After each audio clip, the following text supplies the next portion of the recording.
Dans une situation pire que nous autres. Donc, écoutez, il y a une exception qui est l'Ontario.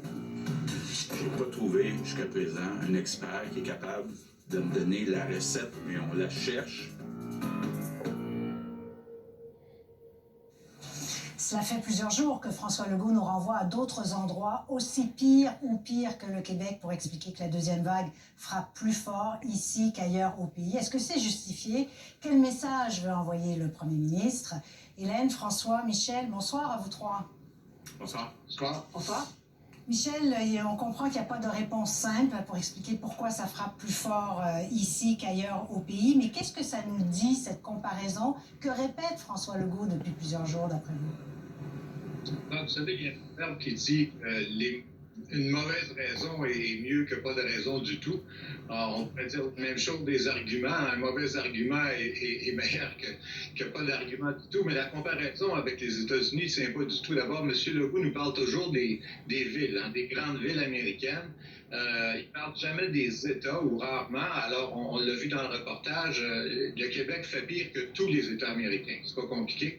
Et même ça ne devrait pas être une base de comparaison. L'environnement n'est pas du tout le même. Aux États-Unis, vous avez un gouvernement central, l'administration Trump, qui fait tout, ma foi, pour décourager les efforts des États, qui dit presque aux Américains de ne pas suivre les consignes sanitaires, alors qu'ici, que ce soit au niveau des provinces ou du gouvernement fédéral, tout le monde rame dans le même sens. Alors, normalement, les Américains devraient faire bien pire que nous, alors qu'ils font au mieux à peu près la même chose que nous, au pire la même chose que nous. Alors, c'est pas une bonne raison. Maintenant, quelles sont-elles les raisons? Il faut être honnête, si on parle de la deuxième vague, le Québec est entré dedans avec un retard sur les autres provinces. La première vague avait été plus dure ici. Alors, il y avait comme, si je peux dire, un fonds de commerce pour la COVID, pour la deuxième vague. Maintenant, ça n'explique pas tout quand même. Ben non, ça n'explique pas qu'elle a été mal préparée, je pense. Bon, je comprends qu'on n'avait pas prévu que la Gaspésie deviendrait l'épicentre par milliers d'habitants de la pandémie au Québec. Ouais. Mais il reste qu'on a été pris par surprise, qu'on a réagi en retard et qu'encore une fois, les consignes contradictoires, le masque, pas de masque, l'application, fait en sorte que ça rend les choses encore plus difficiles. Ouais. Hélène, quel message il envoie, le Premier ministre?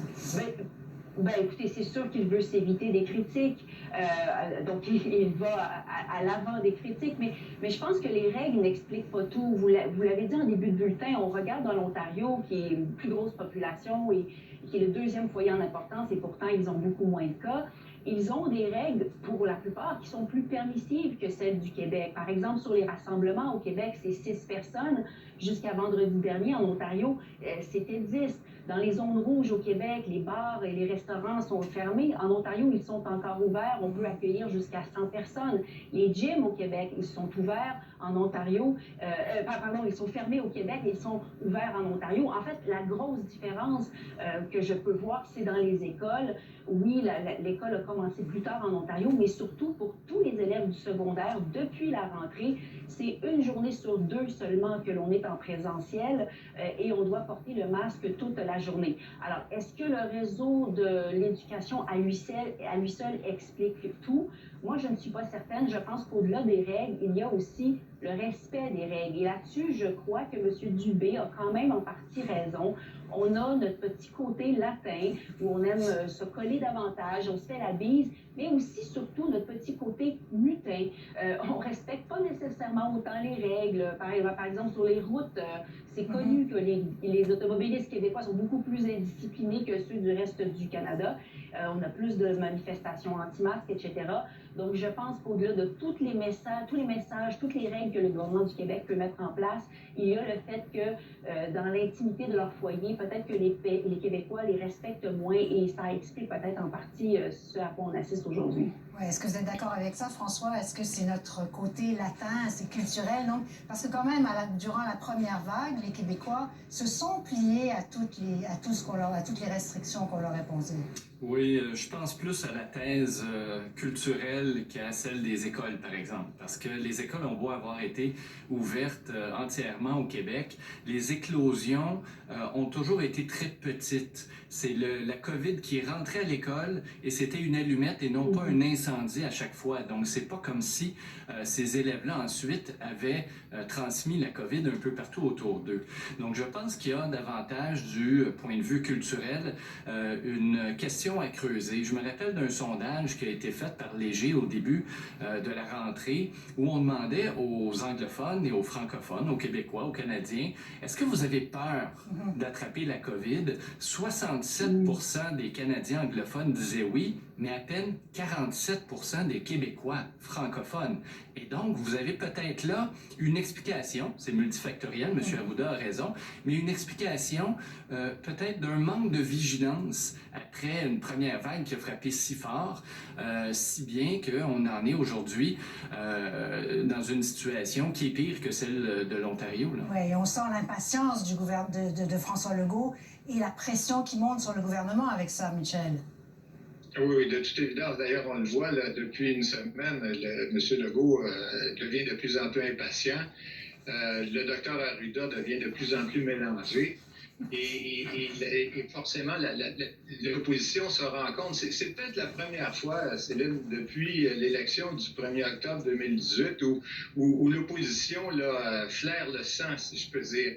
Le gouvernement n'a pas été ébranlé à ce point-là durant la première vague. C'est vrai, il y a eu l'épisode du centre Aaron, mais d'une part, l'Assemblée nationale siégeait pas. Alors, l'opposition ne pouvait pas en profiter. Et le gouvernement s'était finalement raplombé. Bon, ils avaient appelé l'armée, ils ont lancé des SOS, ils ont fini par trouver des préposés. Mais là, on a l'impression que le gouvernement, il est à court de solutions. Et c'est ça, c'est un peu comme au hockey, là, quand le message passe plus puis que l'entraîneur perd le contrôle de ses joueurs, ben, c'est un peu l'impression qu'on a actuellement. Le gouvernement est désemparé. Oui, et le nombre de cas continue de monter. Oui, Hélène? J'allais dire qu'il y a une attitude quand même un peu étrange de la part du gouvernement du Québec face à Ottawa, par exemple. On dirait qu'ils sont réticents à accepter quelle que soit l'aide qui vient d'Ottawa, à part peut-être l'argent, là. D'abord, parlons de cette application. Bon, on peut avoir tout un débat. Est-ce que c'est une bonne idée d'en avoir une ou pas? Certains disent que ça surmène nos systèmes de dépistage. Mais rappelez-vous que cet été, il y avait tout eu un débat, une commission parlementaire sur la pertinence d'avoir une application. Et au terme de ce débat, Québec avait dit, bon, on n'en aura pas tout de suite, mais si jamais on décide d'en adopter une, on pourrait peut-être demander à des Québécois d'en faire une Made in Québec, passez-moi l'expression, plutôt que choisir celle clé en main qu'offrait Ottawa.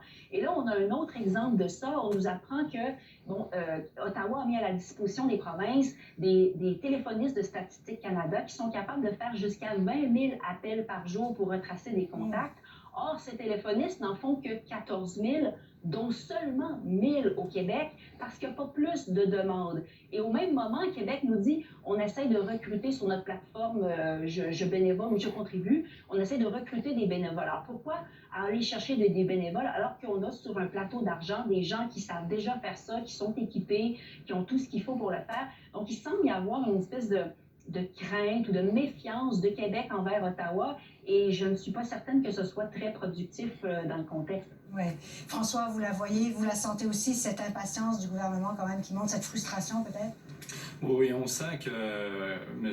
Legault en particulier là, est en train de perdre patience. Il y a évidemment derrière ça une frustration parce qu'on voit les courbes continuer à augmenter, mais il y a une frustration. Aujourd'hui, je le voyais, là, il a lancé son cellulaire, je pense à 2 ou 3 reprises au Salon Bleu en signe d'impatience face à l'opposition, et honnêtement aujourd'hui je le comprenais.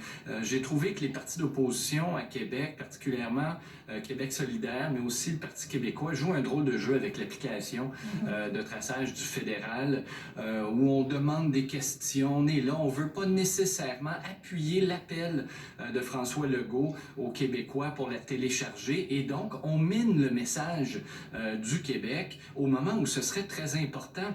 Le traçage à la mitaine est complètement débordé au Québec, donc l'application, à tout le moins si elle vient aider, ne serait-ce qu'un tout petit peu dans un contexte où on a très peu d'outils, je pense que c'est nécessaire. Tant mieux si Québec solidaire a changé d'idée dans les dernières heures, mais je trouve que là, la frustration de François Legault était palpable et compréhensible. Ouais.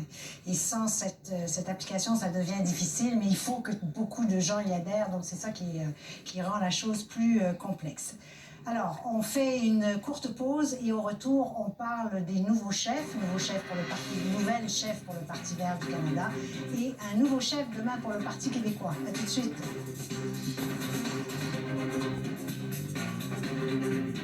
Quelle direction prendra